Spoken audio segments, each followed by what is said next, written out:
What is up? Welcome back to the channel. Welcome back to another video. So we are here at O'Gara, San Diego. We just came down here to film with the all-new Lamborghini Revuelto. I think I pronounced that correctly. Now we're not here to make a full video with this car, but I just kind of wanted to show you guys because this car is actually not going to get released until next year. So this is a demo. This is not even anybody's car. This car's not for sale. It's a demo. So to show you guys a little bit of the interior, right? We'll get inside of it. We have dry carbon on the steering wheel, the cluster, we got the paddle shifters, the center dash, all of that. And I think this is Alcantara or suede, whatever the difference is. It is pretty cool. I would close this door, guys, but the last time I closed it, here, I'll show you.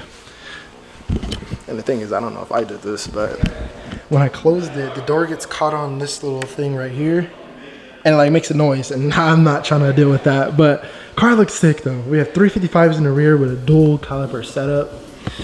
Definitely would, if I had 600,000, I definitely would, you know, put a little deposit on this thing. But the thing is, like, the rear end is something that it's grown on me, but I wasn't like too sure of it, right? Like, I do like the taillights, I do like the exhaust, but it just like sits up. It sits like this, right? Like, let me go to the side. You can kind of see what I'm talking about. But what I do like is the diffuser, how aggressive it is. It is carbon fiber, so that is a plus. But all in all, this car definitely looks better in person. Like, in pictures it's but in person, The front end definitely has my heart though. How it has like the radiator right there where air goes through. We have the daytime running lights with the carbon fiber right there. The rear end is definitely on point. Now, if you guys remember, last time we were here, we made a video on this car and it was like all walled off and stuff. Well, this time we can get as close as we want, little baby. You see it? No, but it is sold still. You know, somebody in Texas owns it, so the car isn't open. I don't want to try because if the alarm goes off, I'm gonna feel mad embarrassed, right? But the wing is huge and the rear end of this car is just absolutely aggressive. Like, it's almost insane. But what's crazy is the engine is exposed, but the thing is, at least it has a cover on it, right? Let me go over here to the Revuelto. I didn't show you guys this. What's crazy about this car is the engine is 100% exposed. Look at this. That's crazy, dog. But you know, they had to like flex and put carbon fiber right here, but that's crazy. The engine is legit exposed. That's wild. Let's go ahead and get into what this video is really about. All right, what are we getting into today? So you guys remember when we installed our under panel literally like a week or two ago? Well, would you look at that? Look at what we have on the passenger side. Now you're probably wondering, why do you have this on the passenger side? Because this is supposed to be underneath your car. Well, I grabbed it from the street because it fell off. Now, if you guys remember, when we installed this, we didn't screw it in because we have an oil pan spacer. So the oil pan comes more down than like your normal oil pan, obviously, because we have a spacer on it. So the thing is, we couldn't screw it in because this would have been bending, right? So I was like, you know what, I'll just put a zip tie on it because why not? You know, that should fix it. Well, apparently this car sits lower than I thought, apparently, because like, yeah, our fitment's good, right, in the back and in the front, but like it sits lower than normal. So like the under panel scrapes if I had like a bad enough bump or dip or whatever, right? Well, I'm assuming that it scraped off the zip ties and then it just came off. And not only that, there's oil on it. As to why there's oil, I don't know, but that's not even all of our issues. Let me show you the other one. So if we get inside of the car, right, and we turn on the ignition, you will see that our engine light is on. So it came on a couple days ago and I was driving it and I was like, well, it was actually before it came on. I was driving it and I was like, this car is driving a little weird, right? But I couldn't put my finger on it. I was just like, it's weird. And I don't know if I was just tripping because I didn't drive the car for a couple days. I was driving my daily, and obviously those two cars drive differently. You guys can see that it's blinking. I don't know why it's blinking, but yeah, check engine light's on. I don't know why I didn't check it yet, but there it is. Now this is, let me say, this is exactly why when you build a car, you want to build it so that there's no lights on the dash, right? Like airbag light, service engine light, or just like random lights. So when something is wrong and the light does come on, you know about it. Imagine if we had our service engine zoom light on after we boosted it and it was like, I don't know, for an O2 sensor, and we're just like, oh, forget it, whatever, you know, we know why it's on, so let's leave it on. But the thing is, the light's not gonna like blink when something else is happening with the car is just going to remain on, right? So that's why it's so important when you guys build cars, you make sure that you clear all the lights on the dash so that when something is wrong, you know that something's wrong. But we are just gonna put this car on the back burner for today, because to be honest with you, I kind of just don't feel like dealing with it. We're just gonna leave it as is. Plus I want to take care of something else today. We are gonna be focused on getting the ST started and possibly move it, right? Now you guys know that we try to start it with the jumper pack right here, power pack, whatever you want to call it. But the thing is, since the battery on the ST is dead, like it's dead, like no voltage. The thing is, how this works is you can't override power, like you can't send power regardless. What it is if it doesn't detect the battery, it's not going to send power, which kind of sucks, right? So we got to go back to the OG jumper cables. Can't lie though, I am excited because again, it's been a while. Oh snap. It comes with a little bag to store it in. Okay. Over here getting excited over jumper cables. All right, let's go ahead and get this going. All right guys, go ahead and take your bets. Do you think that this car is gonna start as soon as we plug up the jumper cables, or do you think we're gonna have to let it sit there and run for a little bit? All right guys, here goes nothing. Let's see if that does anything. Let's go inside. Then to turn the lights on. Okay, we got a little beep. We got a beep. Oh my god, no way. Let the lights on. I know, like that couldn't have killed it better. Oh, chill out. Oh. Do we have power? Oh my goodness. We have power. Let's go, baby. Let's go. Dog, it's been forever. Dang, could at least left some gas in here. Good lord. Man, it's been so long. Look, cold start is conservative.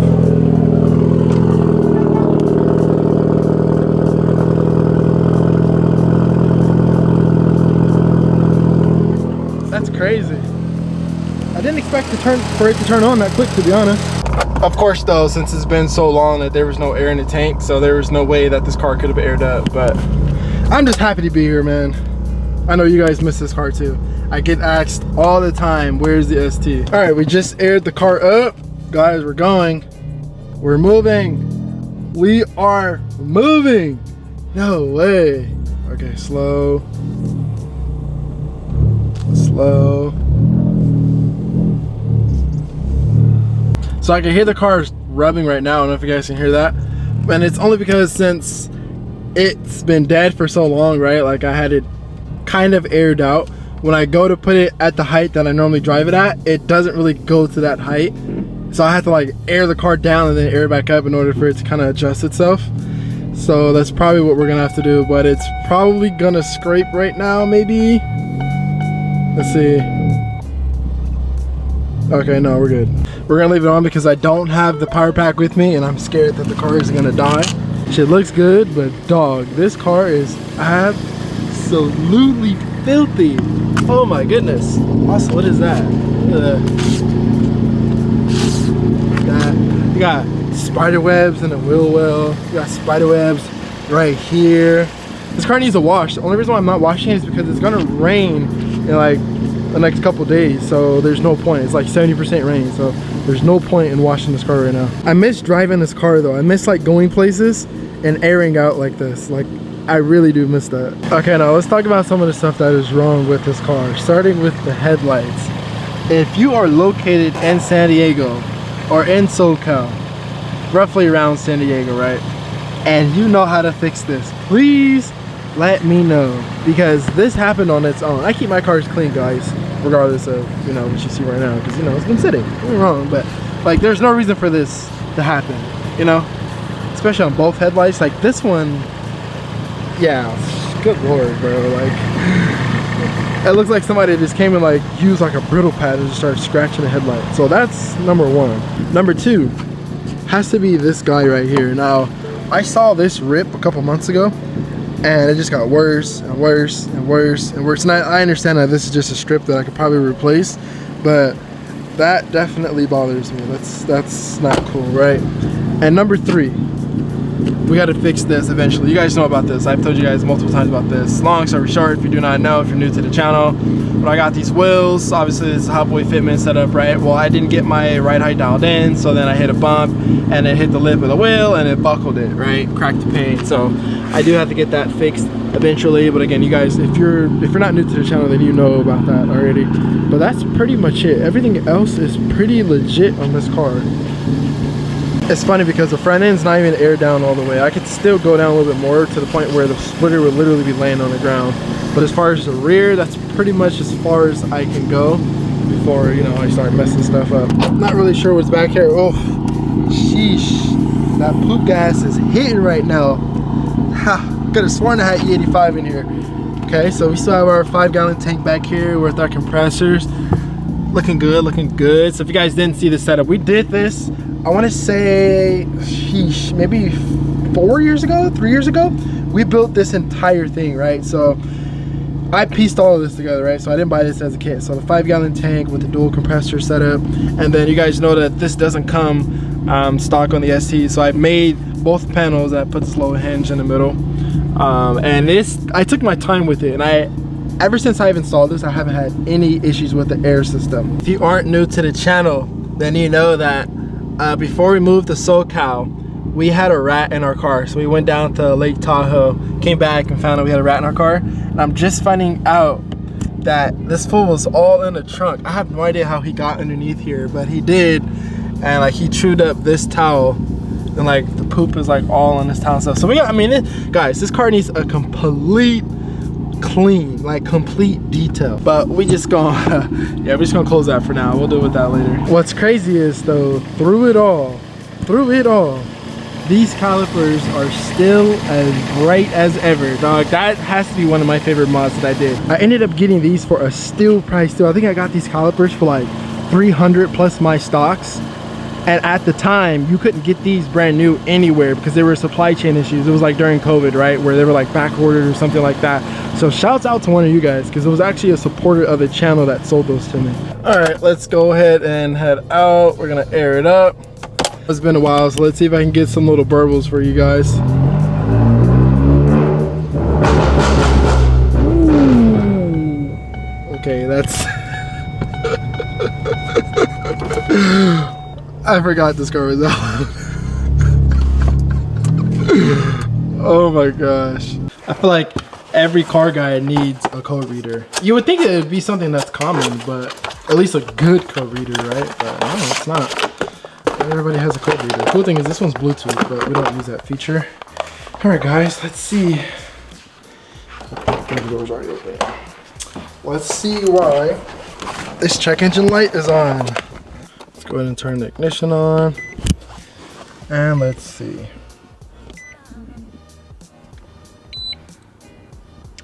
Idle speed control system.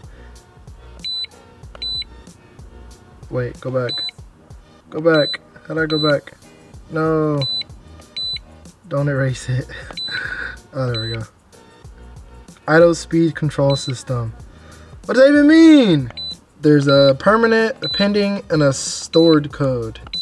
It's all the same code though. So I guess we gotta figure this out.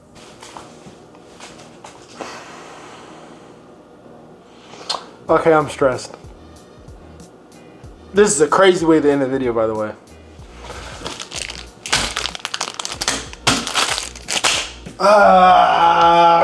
No way, no way, no way, bro. No way. All right, guys, so I have some bad news. So you guys saw that I mentioned, right, that there was rat poop in the trunk, and because we had a rat in this car before, right, like 2 years ago when we went to Lake Tahoe, right?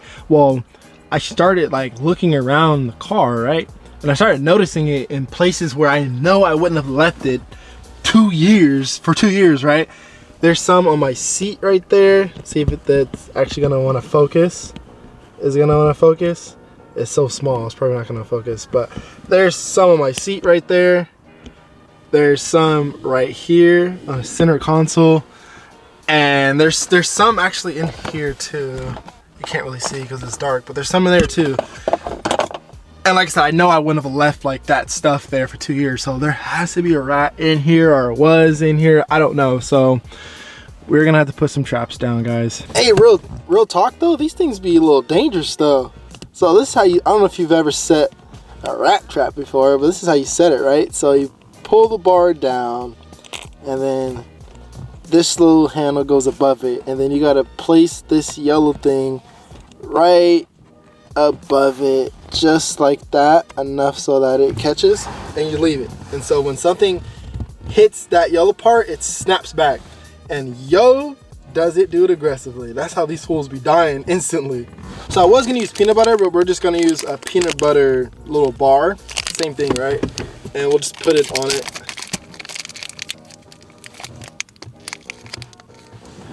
I don't know how I'm gonna be able to do this without it setting. Oh shoot! Yo, I just almost lost a finger. No way. Bro, I almost lost a finger. That's crazy. I'm gonna have to replay that. Oh shoot! Oh shoot! All right, guys. So we had the trap set on the driver's side, and we had the trap set on the passenger side. So I guess we play the waiting game. I definitely did not want this video to end like this, but it is what it is. I will keep you guys up to date in the next video. I'm gonna end it here. I will catch you in the next one. Peace out, stay safe, and stay tuned. Whoa. Who knew I would make it this far? They hated, they never believed me. Yeah, I would never drop the ball. I know I make it look easy. Yeah. Mayweather with the defense. I don't care what a critic gotta say, I got them picking up the pieces. That to me, you really playing with your life. I'm about to come and run it all back. I'm the new era, about to snap